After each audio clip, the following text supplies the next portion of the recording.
¿Qué tal, benditos hermanos en Cristo Jesús? Bendito pueblo de Dios, que la bendita presencia del Todopoderoso, este bendito fuego que consume los deseos de la carne y consume la mesa de Satanás, esta bendita presencia que Dios nos trajo por medio de su amor, por medio del sacrificio y del amor de nuestro Señor Jesucristo, esté en ustedes, en cada uno de ustedes, para que también podamos nosotros en todo momento caminar y estar firmes en este bendito camino de Cristo Jesús que nos ha dejado con huellas. Me pongo a los pies de mi Señor Jesús, me pongo a los pies de Dios para continuar con la enseñanza número 36. En Proverbios, capítulo 12, versículo 18 o 17, ahorita vemos. Recuerde, bendito hermano y bendita hermana, que he orado con todo mi corazón para que Dios pueda tocar corazones por medio de esta bendita palabra y sobre todo también que me permita hablar conforme a su verdad para darle toda la gloria a Él, reconociendo que el sabio es Él y que únicamente nos presta su bendita sabiduría mientras estemos aquí.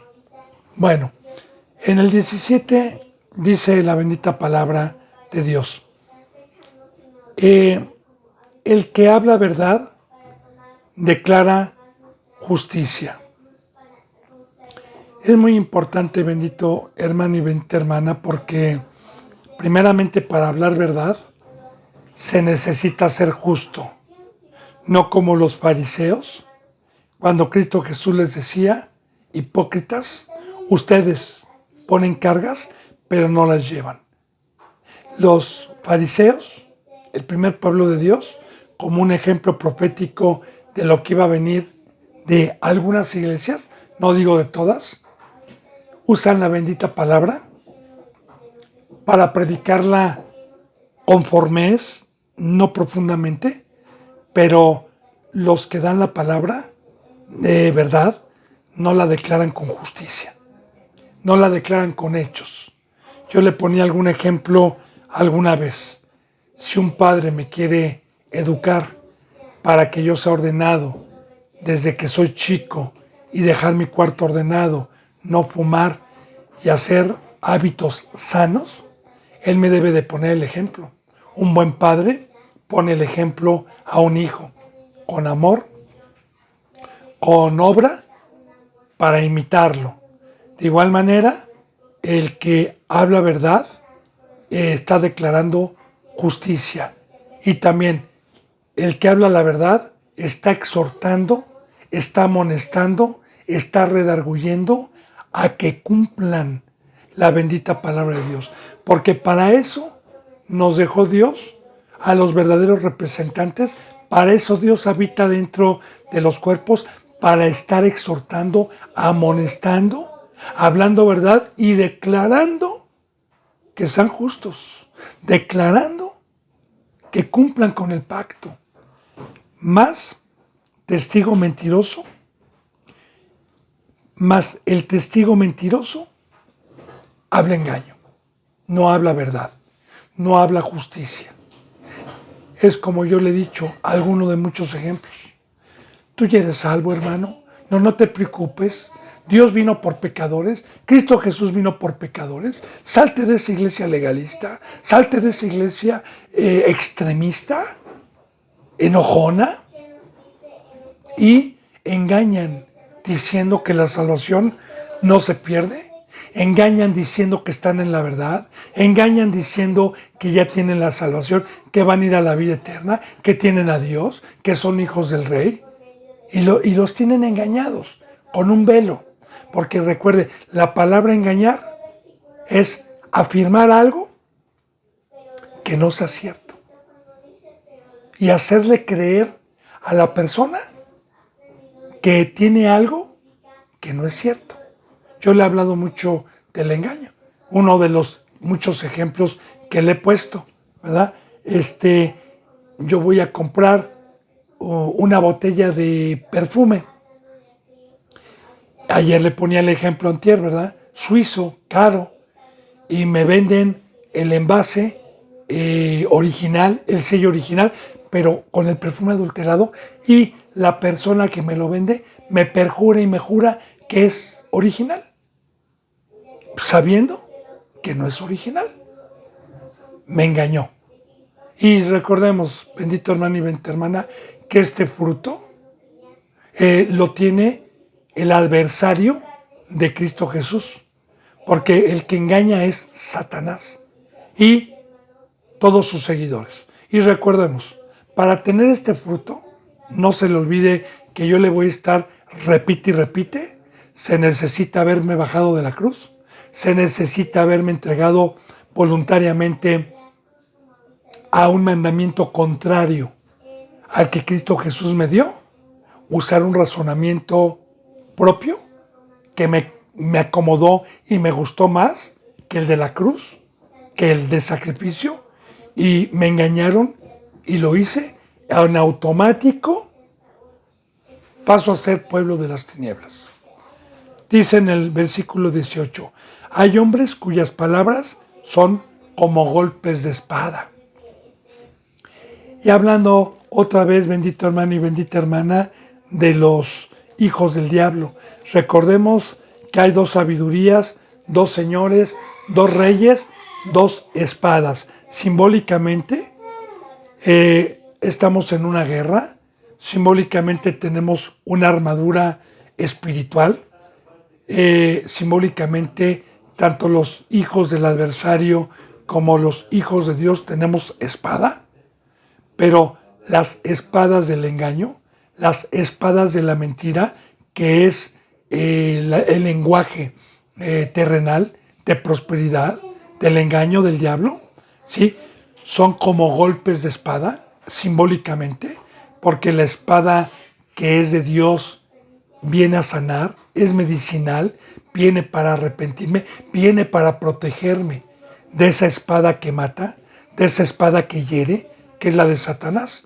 Alguna ocasión, bendito hermano y bendita hermana, pues generalmente los impíos utilizan la palabra muchas veces para atacar y no para edificar. La bendita palabra es santa, la bendita palabra es de Dios, la bendita palabra nos las confió para ir con el humilde, para ir a dar medicina, para ir a dar salvación, para ir a dar vida, para exhortar, no para estar contendiendo y estar peleando como muchos la utilizan para pelear y para estar señalando. Ahora, bien, esa sabiduría del diablo, de la prosperidad, de torcer las escrituras y acomodarlas a como ellos la han acomodado, son como golpes de espada a las ovejitas, pero como golpes de espada para matar, para bajar de la cruz. Porque recordemos que el pecado paga un salario de la muerte y que Satanás viene hablando con palabras persuasivas, con palabras blandas, como ya lo vimos en Proverbios, de la mujer ramera, de la mujer extraña, cómo halaga, cómo habla, cómo su palabra es como miel, como aceite blando. Entonces dice, hay hombres cuyas palabras son como golpes de espada, mas la lengua de los sabios es medicina. Y aquí está lo que yo le decía. Otra vez le vuelvo a repetir para poder nosotros profundizar siempre las enseñanzas. A mí muchas veces me han atacado con la misma palabra, pero no para señalarme pecado, pensando ellos y acomodando ellos a sus razonamientos la palabra. Como con Cristo Jesús también utilizaban el Antiguo Testamento para atacarlo. Ahora, no, tenga mucho cuidado, bendito hermano y bendita hermana. La palabra es para exhortar, amonestar, para corregir, para decir, no para ir con el que practica el pecado, con el hijo del diablo y echarle perlas a los cerdos, como ya lo hemos visto. No, está prohibido, sino la palabra es para dar vida, es medicinal.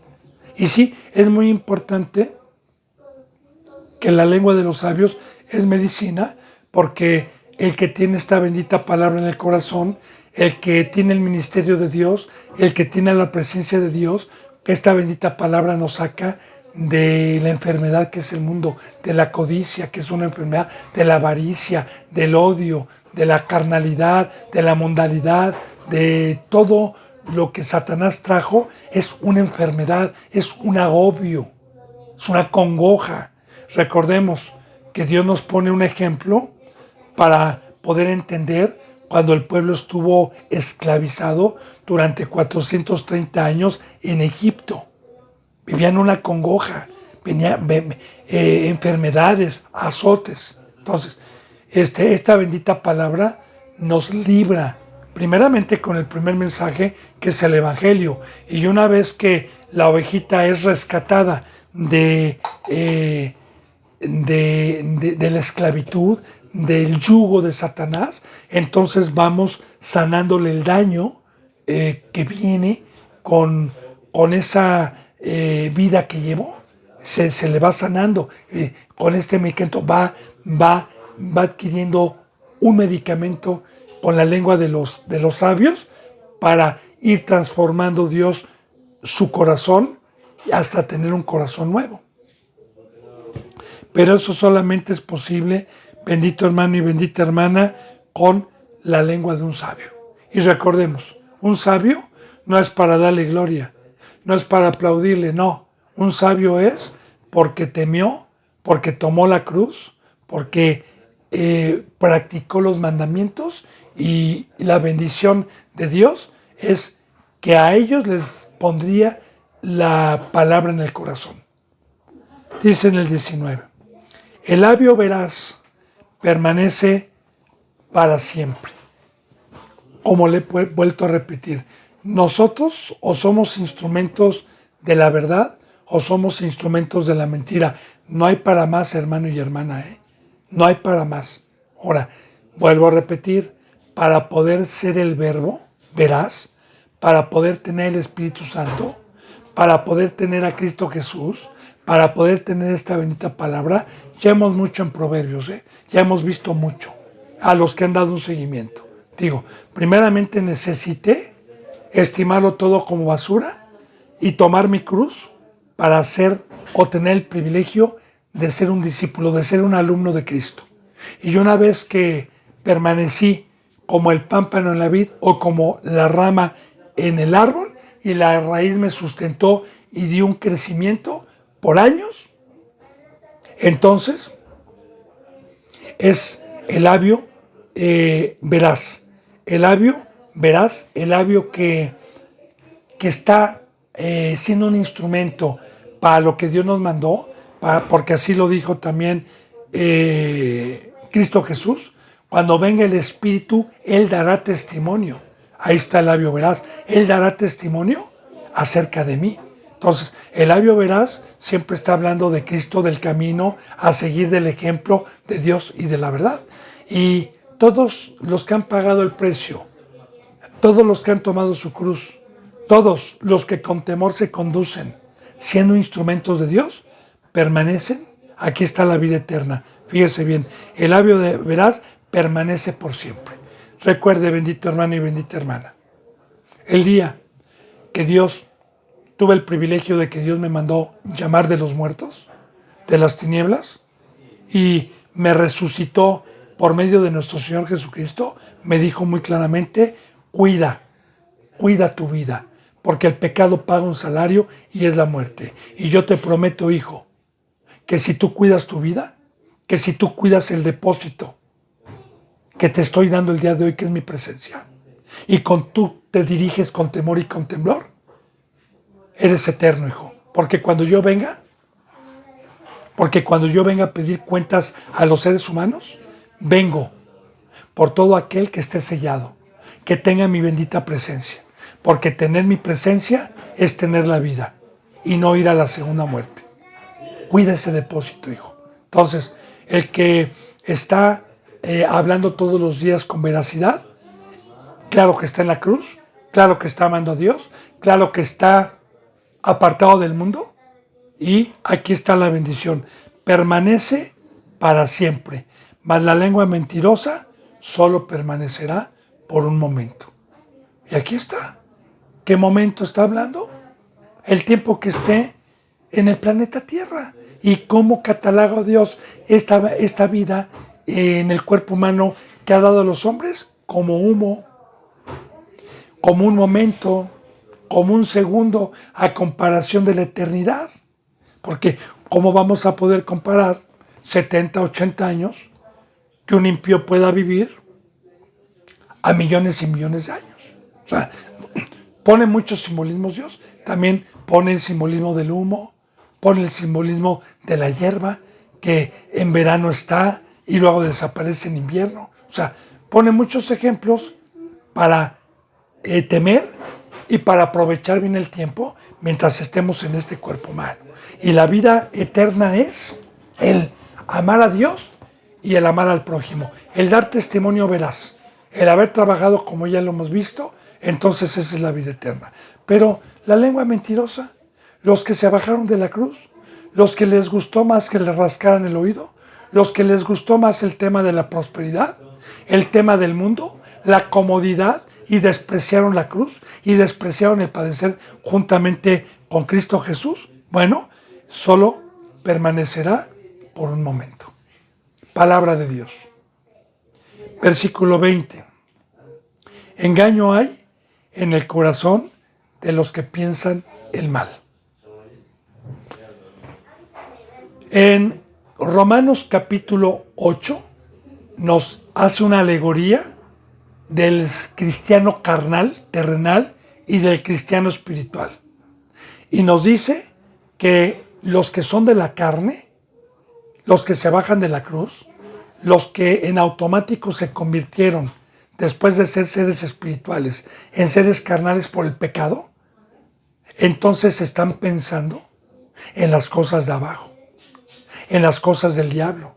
Están en el afán, están pensando en sus negocios, están pensando en sus trabajos, están pensando en sus casas, están pensando en sus hijos, menos en Dios.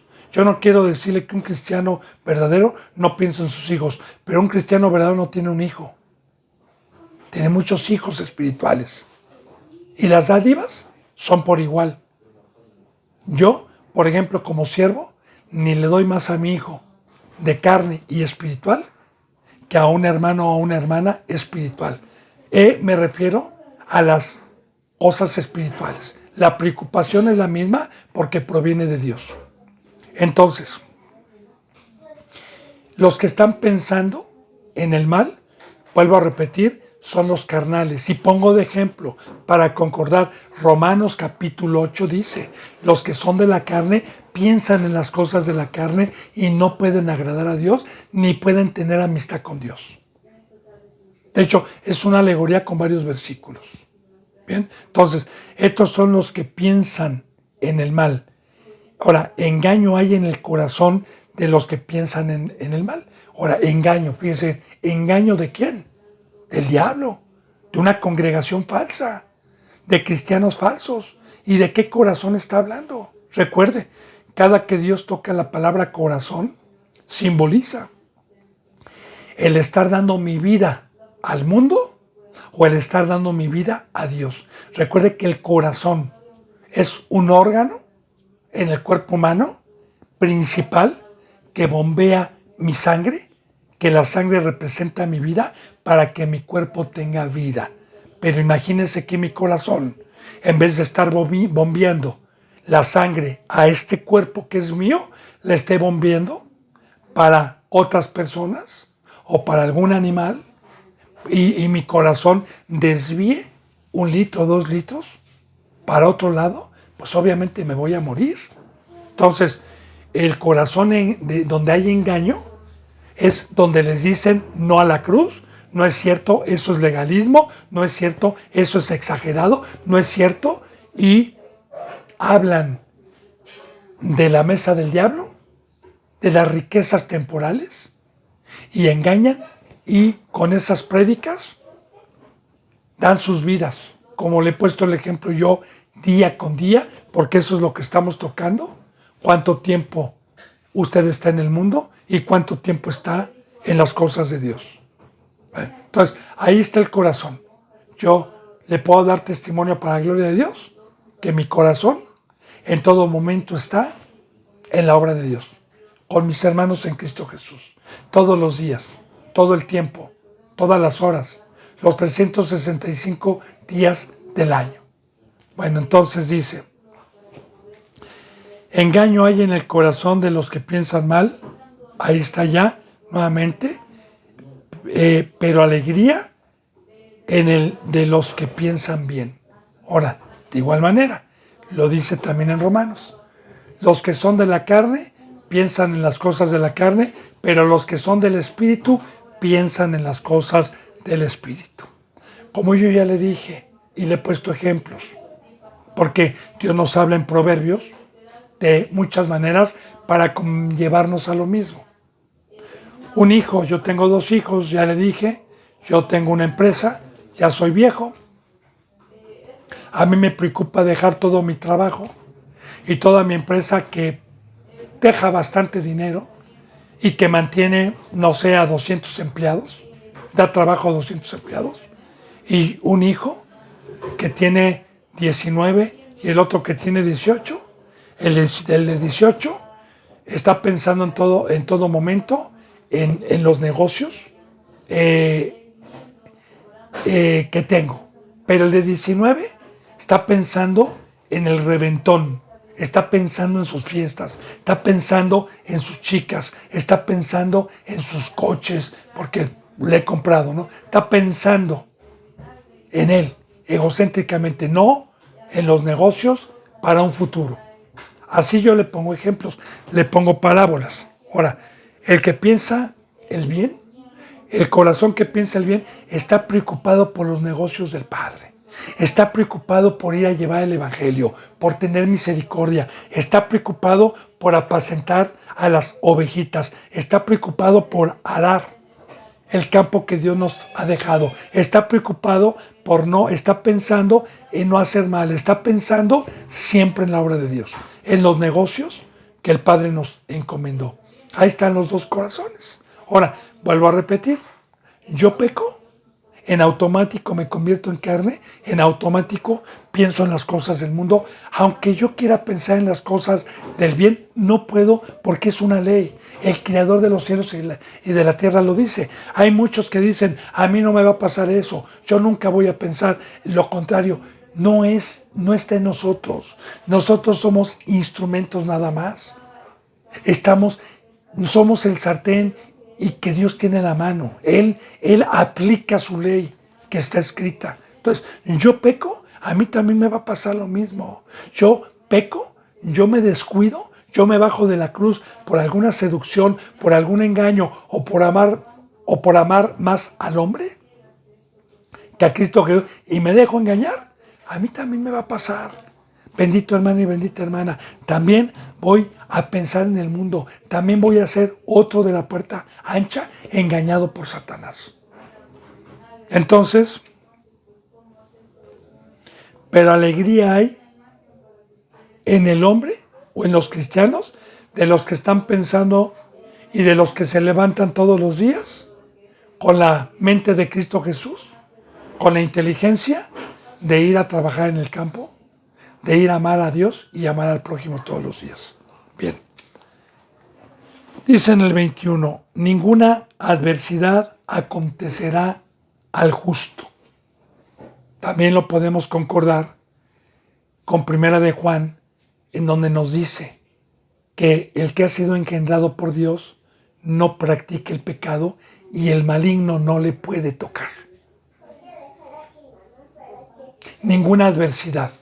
Adversidad o adversario es Satanás, sus demonios, y la mujer extraña, la mujer ramera, todo aquel instrumento que quiera venir a engañarme con palabras persuasivas de humana sabiduría, con fábulas, a que quieran rascarme el oído.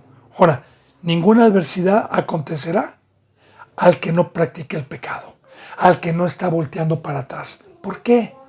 Porque el justo es el que practica los mandamientos. El justo es el que tuvo temor y tuvo el principio de la sabiduría y temió a la muerte, al pecado. Ahora, tiene la palabra en el corazón.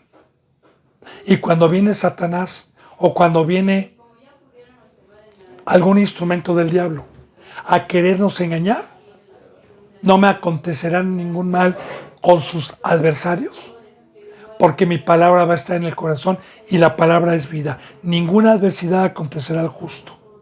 Palabra de Dios. Y aquí está la protección de Dios. Aquí está el castillo de Salmo 91. Aquí está la poderosa mano a los que nos humillamos día con día bajo la protección de Dios.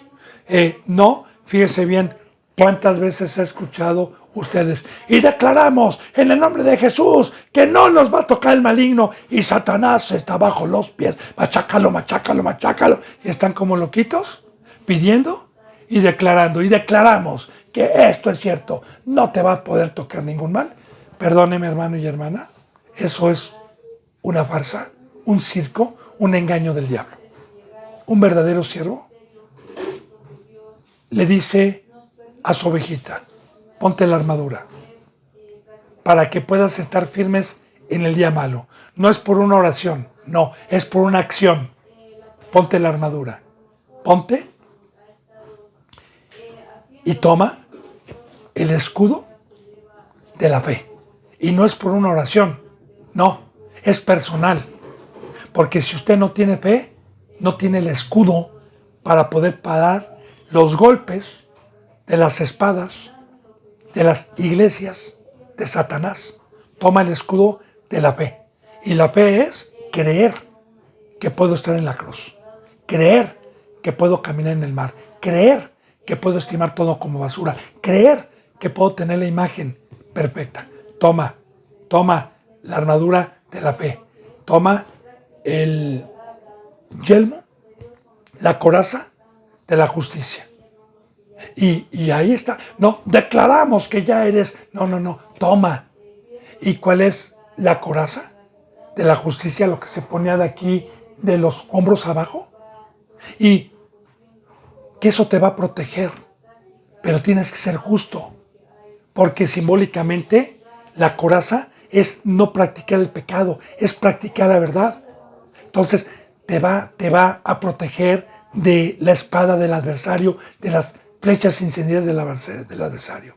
Toma, por favor, el yelmo de la salvación. Y en todo tiempo, y ahí está, esa es una acción personal que yo tengo que enseñar. En todo momento, levántate pensando que Cristo Jesús llega hoy. Levántate con los ojos puestos en el galardón.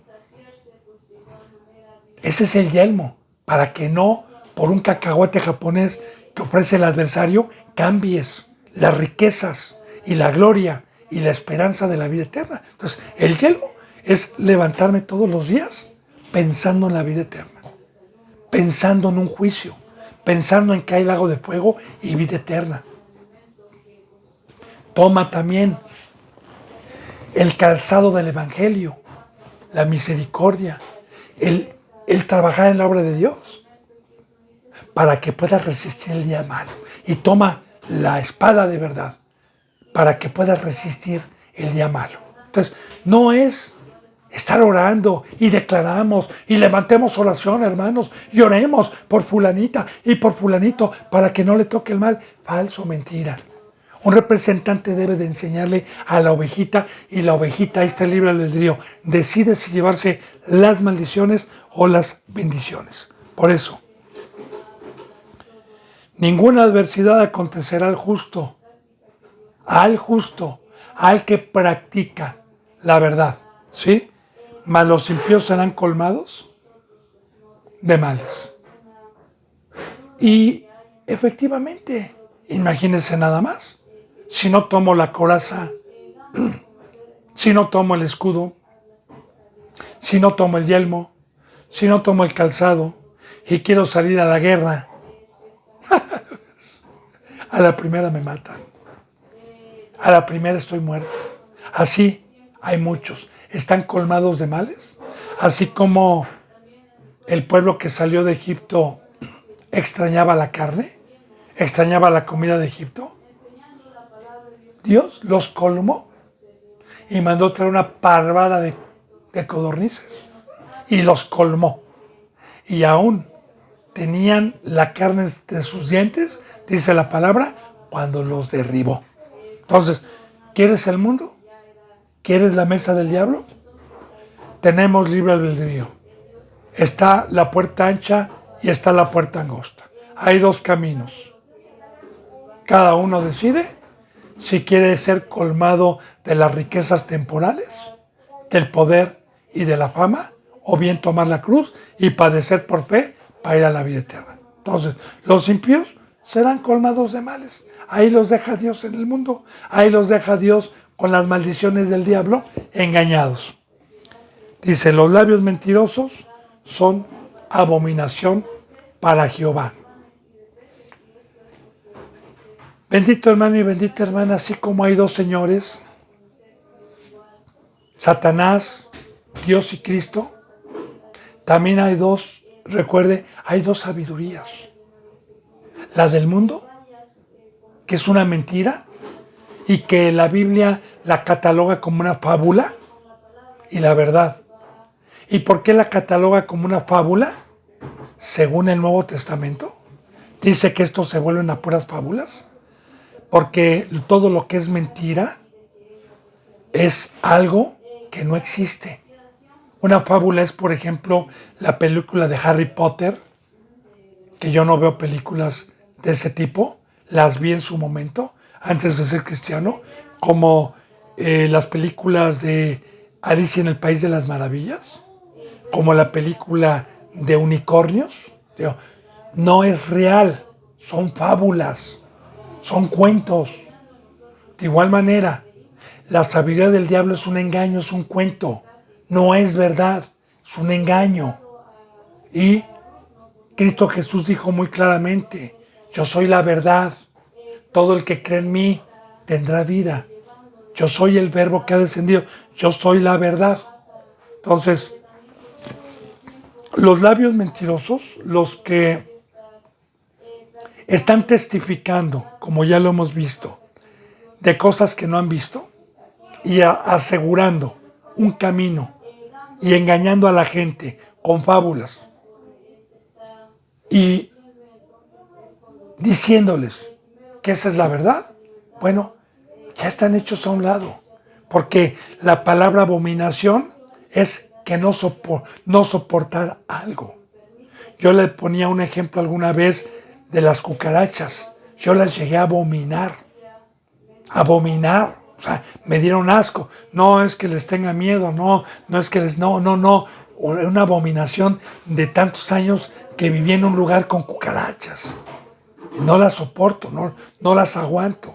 También yo, como un ejemplo, abomino una casa desordenada, un cuarto desordenado, que con cajones desordenados, con la ropa desordenada. Abomino eso.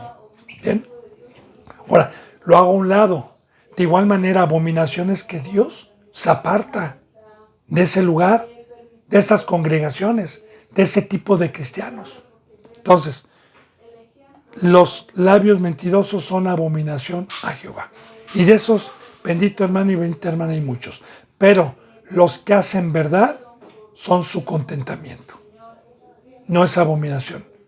Los que hacen, los que están en el camino, los que están crucificados juntamente con Cristo, los que están pensando en los negocios del Padre, los que con temor están caminando en este ministerio y pueden tener la verdad, pueden ser instrumentos como embajadores para que Dios ruegue y enseñe por medio de ellos.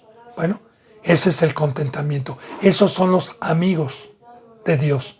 Como David, dice la palabra que David fue un amigo de Dios.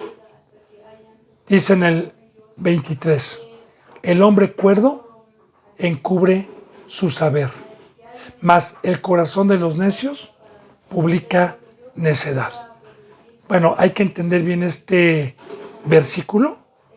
hay mucha gente indocta que yo he escuchado que dicen que la Biblia se contradice en muchas veces porque no tienen el espíritu para poder tener la revelación. Porque si aquí nos dice que su palabra no las dio para no encubrirla, para irla a enseñar, para ir a hacer luz, para dar testimonio, que los mudos no van a entrar al reino de los cielos. Entonces aquí está diciendo que el hombre cuerdo encubre su saber. Bien, le voy a decir a qué se refiere. Un verdadero pastor puesto por Dios, un verdadero apóstol puesto por Dios, no se jacta y ni se agencia de la sabiduría de Dios, ni se deja aplaudir. En todo momento le da gloria a Dios. En todo momento reconoce que es un instrumento, que es un sirviente y que lo que tiene es prestado mientras esté en el cuerpo humano, pero que no se agencia la sabiduría, que no se esponja como pavo real, que no se hace altivo ni soberbio con las riquezas que Cristo Jesús nos trajo.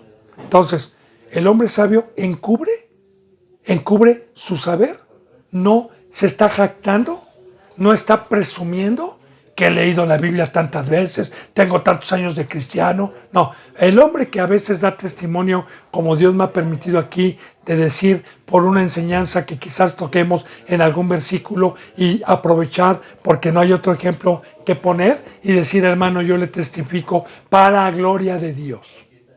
No para jactarme que yo puedo caminar en el mar, que yo estoy crucificado por la gloria de Dios. Es muy diferente que empezarse a enaltecer y empezarse a agenciar algo que no es suyo.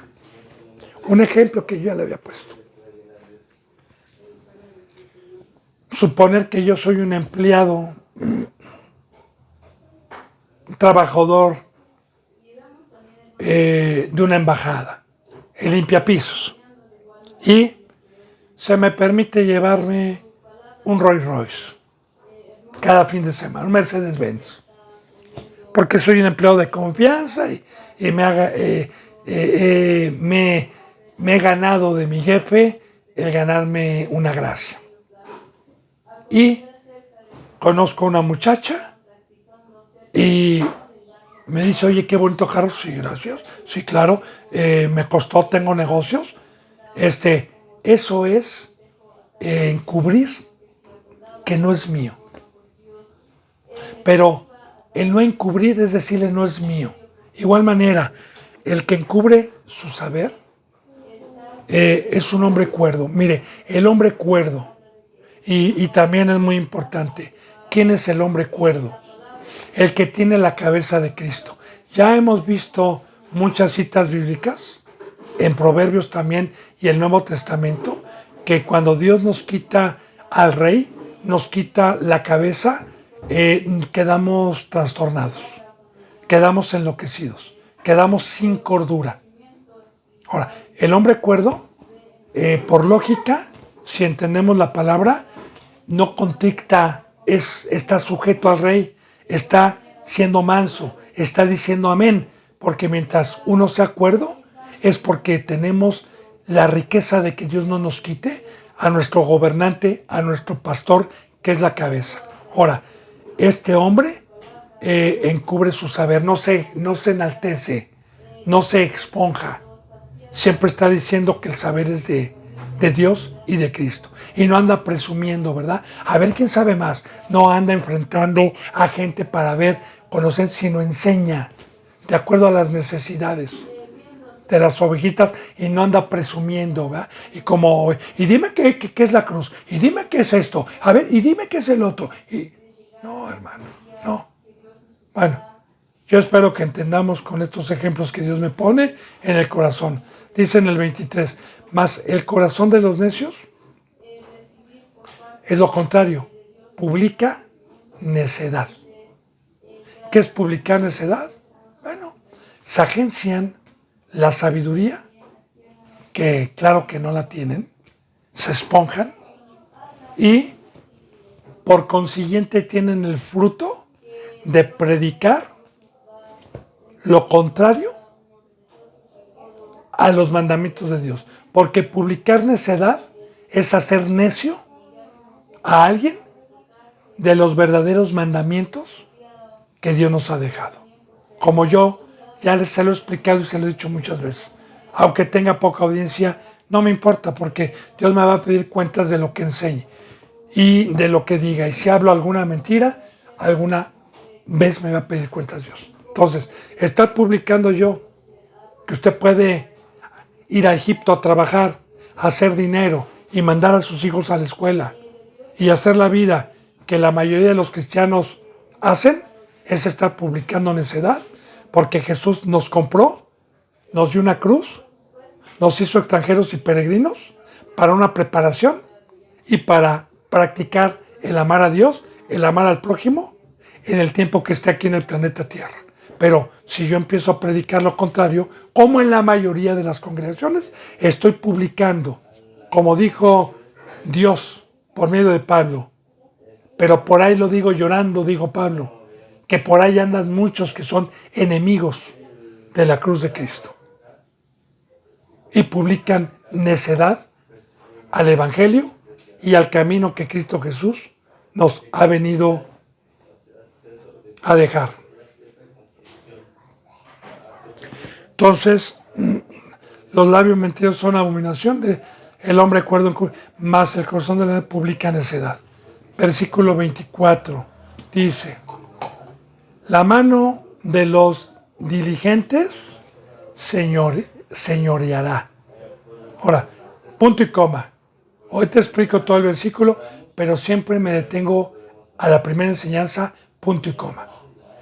La mano de los diligentes. ¿Quién es un diligente? ¿Y qué significa la palabra diligencia? La palabra diligencia es tomar una acción rápida a un mandamiento que se me da y no esperarme a decir mañana lo hago. Los diligentes, en el momento que se les dice o se les da una orden e inmediatamente lo hacen, entonces el diligente es el que aprovecha bien el tiempo. Es el que tuvo el entendimiento de que somos extranjeros, peregrinos, gente de paso, el que tuvo el entendimiento que los años que Dios ha dado al hombre son pocos, para aprovechar bien el tiempo y no desperdiciarlo. El diligente es aquel que tiene la mirada puesta en el galardón, que es terminar el discipulado y llegar al ministerio. El diligente es el que está en todo momento en acción delante de los ojos de Dios, muriendo al mundo y separándose para poder llegar a tener la bendición de ser un ministro. Y una vez que llegó a ser ministro, el diligente es el que todos los días está trabajando en la obra, atesorando. Para donde no hay ladrón y polilla, ese es el diligente. Yo le pongo, para gloria de Dios, siempre se lo he dicho, bendito hermano y bendita hermana, yo siempre he dicho que yo sin Dios soy un animal, soy nada. Toda la gloria se la doy a Dios. Pero yo le digo que cuando Dios me mandó llamar, al mes, me dio una comprensión de lo que era este camino, de la vida eterna, de dónde me sacó, y gracias a Dios y a donde me humilló, que me quitó trabajo y me quitó toda la vida que yo llevaba, y Dios lo hizo así, con un propósito, y le doy gracias a Dios. Tuve el tiempo voluntariamente para entregar mi vida y poner diligencia al querer decir: Señor, yo quiero ser uno de tus miembros, yo quiero ser un ministro. Cuando yo supe que todos éramos llamados para hacer la luz, para ser reyes y sacerdotes, y yo no me la creía, pero por fe me la creí, yo puse diligencia a los mandamientos y corrí con paciencia la carrera de mi discipulado y la forma que me fue dando en las pruebas, en la adversidad, en las bendiciones. Entonces, puse diligencia, entonces llegué a señorear.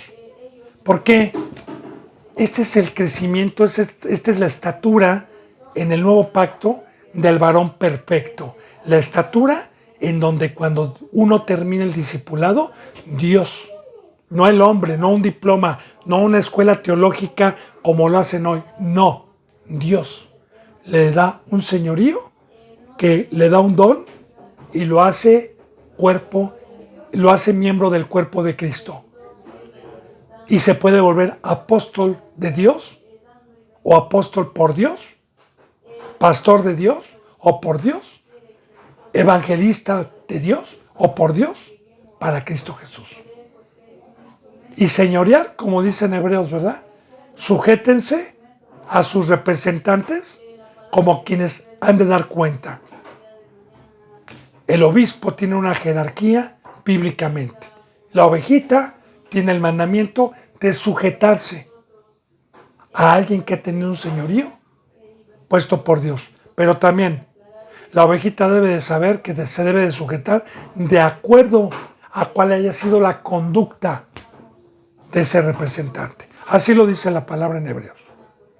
Ahora, la mano de los diligentes, de los que pusieron rapidez, de los que tuvieron hambre y sed de justicia, de los que no decían, ay, sí, hermano, es poco a poco, ay, sí, espéreme tantito, sí, ya entendí, pero déjeme estar todavía un poquito en el vicio del mundo. Bueno, los que estimaron todo como basura, como Pablo, y los que tuvieron rapidez, señoreará. Mas la negligencia será tributaria. Explico. La negligencia es lo contrario a la diligencia. La negligencia es aquel cristiano que parece tortuga, ¿verdad? Que no parece siervo o sierva o venadito, que son los ejemplos que pone Dios de rapidez, de diligencia, ¿verdad? Entonces, parecen tortuguitas y yo le aseguro que esa tortuguita que no llega rápidamente a su hábitat, se la comió el pájaro en el trayecto. Ahora, ¿será tributario? ¿Qué es tributario? Mire, en el Antiguo Testamento, como una sombra de lo que iba a venir, nos toca la palabra tributo cuando el pueblo pecaba, el pueblo de Dios pecaba, el pueblo hebreo. Dios permitía que llegara algún gobierno extranjero a sus vidas para cautivarlo y que fueran tributarios a su gobierno y que por el trabajo que les dieran ahí en esas culturas tenían que tributar sus bienes, como hoy aquí en el planeta Tierra, los seres humanos, aquí en la Ciudad de México, por ejemplo, y en la Nación de México, como en muchos otros, pagamos impuestos, pagamos un tributo, pagamos IVA en cada artículo, creo que es casi el 15% ya, que pagamos en cada artículo, y la gente no se ha sentado a hacer cuentas de realmente lo que le quitan de su bolsillo y de su trabajo, ¿verdad? Pero bueno, sí dice la palabra pagar tributo al que es tributo en el Nuevo Testamento, pero le pongo el ejemplo. Ahora, la mano negligente es la que no quiere la cruz, es la que ama la otra obra, es la que ama las riquezas temporales, que por lógica, para irme a las riquezas temporales, debo de bajarme de la cruz y debo de estar trabajando en el mundo. Entonces, me vuelvo tributario a ese trabajo y a esa obra que Satanás trajo. Ahí me permite Dios. Recordemos, bendito hermano y bendita hermana, que bíblicamente, en Génesis, ese duro trabajo, que la gente se jacta de que lo trajo Dios, que es una bendición de Dios, no la trajo Dios. Fue una maldición que Dios dio cuando el primer hombre desechó el campo y desechó la obra que Dios le había encomendado y los dejó en ese duro trabajo. De igual manera, sigue siendo lo mismo proféticamente como una sombra, porque Dios sigue siendo el mismo ayer, hoy y siempre. Hay muchos que a mí me han dicho, eso es en el Antiguo Testamento, eso, no estoy bajo la ley. No, mire hermano y bendita hermana, yo le voy a decir una cosa. Dios, al decir que es el mismo ayer, hoy y siempre, es que Dios no se equivoca. Es que Dios no puede decir, esto me salió mal, voy a cambiar. No. No, bajo la ley es que estuvimos sin el Espíritu Santo. que fue una preparación, como ya a los que han dado un seguimiento. Entonces, la mano negligente, los que no ponen rapidez, los que no toman su cruz, Dios los deja en el mundo, los deja en ese trabajo, van a ser tripuritarios ahí, mas no a Cristo Jesús. Dice en el 25, la congoja en el corazón del hombre lo abate. Y concuerda con el versículo de arriba de los negligentes. Porque la palabra congoja significa desmayo o fatiga o cansancio. Eso es lo que significa congoja. Ahora, ese duro trabajo que Dios dio a los hombres agobia, fastidia, da amargura. Pero ahí están, lo aman, aunque les traiga congojas, aunque les traiga amargura, aunque les traiga que no les dé tiempo para esta alegría. Ahora bien, ¿prefieren ser negligentes? ¿Prefieren irse al mundo? Muy bien. Aquí está. Ese trabajo les va a traer de mal. La congoja en el corazón del hombre lo abate. Lo abate. El desmayo, el haberme bajado de la cruz, el haberme cansado, el no haber tenido fe y no haber sido diligente, porque dice la palabra, no desmayes, no desmayar. Ya le he hablado anteriormente de lo que es un desmayo simbólicamente y de que este pacto no es por obras, sino es por fe. Que cargar la cruz, que estar ante el adversario día con día, al estar remando contra la corriente, se necesita tener la bendita presencia de Dios. Se necesita tener el Espíritu Santo de Dios. Ahora, yo contricto al Espíritu Santo, por cualquier razón, por cualquier cosa, entonces voy a tener un corazón de congoja, un corazón que no pueda estar en la cruz derramando mi sangre. En automático voy a tener ese fruto. En automático, la congoja. En el corazón, al hombre lo abate. Y la palabra abatir, bendito hermano y bendita hermana, es muy clara porque dice la bendita palabra, por ejemplo, aquí en México, cuando un hombre saca una pistola, una metralleta y le dispara 5 o 6 veces al otro y cae muerto, dice, lo abatió, quedó abatido en el suelo.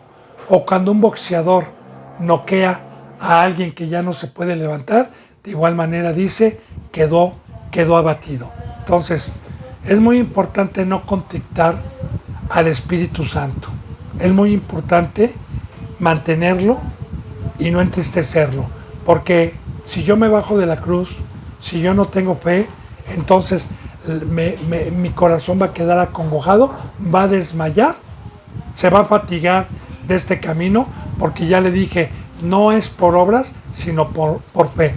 La congoja en el corazón del hombre lo abate. Dice, mas la buena palabra lo alegra. ¿Sí? En el mundo, sin fe, quedo abatido, quedo muerto, no puedo servir a dos señores, no puedo servir a dos amos, porque voy a terminar detestando a uno, voy a terminar abatido para Cristo y voy a terminar en la carne. Ahora, más la buena palabra, porque si yo quiero seguir teniendo la bendición de esta buena palabra, si quiero seguir teniendo la voz de mi pastor, entonces se necesita permanecer en la cruz, que es mi medicina, que es mi alimento, que es mi fuerza, unado al Espíritu Santo. Claro. Entonces, la buena palabra lo alegra. Y sí es muy importante hablar de las dos obras, bendito hermano y bendita hermana, porque en la otra obra quedo muerto, quedo desmayado, pero con fe. Y en esta obra, acuérdese que yo le puse el ejemplo, ¿verdad? Cuando vino Cristo Jesús, me saca de una pecera yo no conocía mi hábitat, yo no conocía ahora sí que el río o el lago o el mar, según la clase de pez, no lo conocía. Yo nací en una pecera, pero cuando me puso en el hábitat, me alegré. Fui un pez que le di gracias y le sigo dando gracias por haberme regresado y haberme sacado de una pecera bonita, aparentemente hermosa, pero que no se compara con esta fiesta y este camino que nos trajo nuestro Señor Jesucristo. Dice en el versículo 26, el justo sirve de guía al prójimo, mas el camino de los impíos le hace errar. Cuando en San Mateo, bendito hermano y bendita hermana, dice, ustedes son la luz del mundo, es que ser la luz del mundo es alumbrar a quienes están en casa, alumbrar a quienes vienen de la oscuridad. Ahora, pero para poder nosotros ser guía, para poder alumbrar, necesito ser justo. Por eso siempre pongamos atención a lo que está diciendo aquí, el justo, y si usted quiere verificar lo que significa la palabra justo, entra al diccionario bíblico y verifique lo que es la palabra justo. La palabra justo es tener los mandamientos de Dios y sujetarme a todos los mandamientos. La palabra justo es no ser transgresor a ninguna de las leyes de alguien, en este caso de Dios. Ahora, ese es el precio, ese es el diploma, ese es el requisito que Dios pone para que le sirvamos, para que funcionemos, para que demos un fruto, para que digamos nosotros, sí estoy siendo un instrumento de Dios, sí me está valiendo mi trabajo. El justo sirve. Y recuerde, la palabra servir viene de siervo, de servidor, que para esto fuimos llamados, para ser sirvientes. Ahora, sirve de guía. Ahí está el pastor. Pedro, ¿me amas? Sí, apacienta mi rebaño. Ahí está la palabra pastor, apóstol, lo que sea. Estamos guiando a un rebaño, estamos alumbrando, les estamos diciendo en todo momento a los que vienen, a los que van empezando, a los que se están discipulando, que es mi prójimo, que es los que me ha confiado Dios, en todo momento les estamos diciendo, no, por allá no es, mira, yo tengo la luz, el camino es por acá, y en todo momento estamos alumbrando. En todo momento estamos guiando. En todo momento estamos diciendo cuál es el camino que lleva a la vida eterna. ¿Qué es lo que deben de dejar? ¿Cuáles son los caminos torcidos que regresan al mundo? ¿Cuáles son los caminos del engaño de Satanás? Entonces, en todo momento guiamos. Y esto, grábeselo, como le he dicho, porque estamos fortaleciendo cada enseñanza. Para poder guiar, necesito todos los días. Para poder guiar necesito todas las horas de un rebaño que verdaderamente cree, que tomó su cruz y que se deja enseñar, que son mansos. Necesito todos los días estarlos guiando con esta bendita palabra. Dice, mas el camino de los impíos les hace errar. Y aquí están las dos sendas, ¿verdad? El camino de Cristo que va hacia arriba y el camino del diablo que es la puerta ancha. Y recuerde, muchos entran por la puerta ancha. O sea, cuando dice muchos, es que la mayoría de los que se dicen cristianos son impíos y se dedican a hacer errar. En vez de guiar, en vez de dirigir, en vez de ser luz, ellos son ciegos también, guiando ciegos, y los dos tropiezan. Y la palabra hacer errar es que enseñan la concupiscencia, enseñan la prosperidad, enseñan las riquezas, enseñan lo pasajero, enseñan la mesa de Satanás, lo que abomina a Dios, y en automático los abandona el Espíritu Santo y se quedan dando vueltas en el desierto como ovejas sin pastor, que es Cristo Jesús. Se quedan errando. Y hacen errar y se dedican a esto, estas congregaciones, ¿verdad? En vez de dar vida, en vez de ser guía, hacen errar a las ovejitas.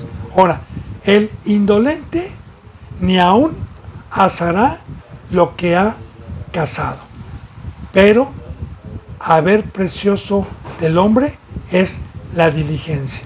Ahora, el indolente, el insensato, el impío, el incrédulo, el prevaricador, que es el indolente, el incrédulo, el que no tomó esta obra, el que no trabajó, el que no tomó su cruz, ni aún asará lo que ha cazado. O sea, que recordemos, bendito hermano y bendita hermana, que a Satanás se le conoce como el cazador de almas, como un cazador que caza y mata a su presa y se alimenta de la presa. Pero el instrumento, que es su iglesia, ¿qué recompensa va a tener por ser un instrumento del diablo? ¿Qué recompensa va a tener por haber engañado a tanta gente, por haberla hecho errar? El insolente, por haberla apartado de la cruz de Cristo, ¿qué recompensa va a tener? Ni siquiera como Satanás por lo menos se alimenta. Por lo menos Satanás se va a llevar esas almas. Pero estos son instrumentos que no van a recibir ningún pago del diablo. Y porque aquí pone simbolismo, ¿va? Ni siquiera va a poder disfrutar la carne que cazó. Es como un cazador que va, caza el venado, caza y no come no come y ni disfruta. Entonces, es lo que dice con simbolismos. El indolente ni aún asará lo que ha cazado. Y recuerde, bendito hermano y bendita hermana, no se le olvide lo que estamos viendo. Siempre Dios nos habla de que los impíos, de los que los hijos del diablo bajan de la cruz, van a cazar almas. Dice, pero haber precioso del hombre es la diligencia. Otra vez vuelve a repetir aquí en nuestro Señor Dios que la diligencia es aquel que aprovechó bien el tiempo, aquel que salió del engaño del diablo, aquel que tomó su cruz, aquel que trabajó en el campo, aquel que estimó todo como basura y aquel que está aprovechando bien el tiempo. Haber precioso, porque todas las bendiciones preciosas que provienen de Dios son para el hombre que haya puesto diligencia y no para los negligentes, que ya lo vimos en los versículos de arriba. Muy bien, bendito hermano y bendita hermana, casi terminamos el capítulo 12. Nos faltó un versículo, pero vamos con un orden. Se me ha ido la hora. No explico ahorita el versículo 13, sino que si Dios me lo permite, mañana continuaremos con la bendita enseñanza número 37. Yo me despido con un abrazo y con el beso del óculo santo. Hasta mañana si Dios quiere y gracias.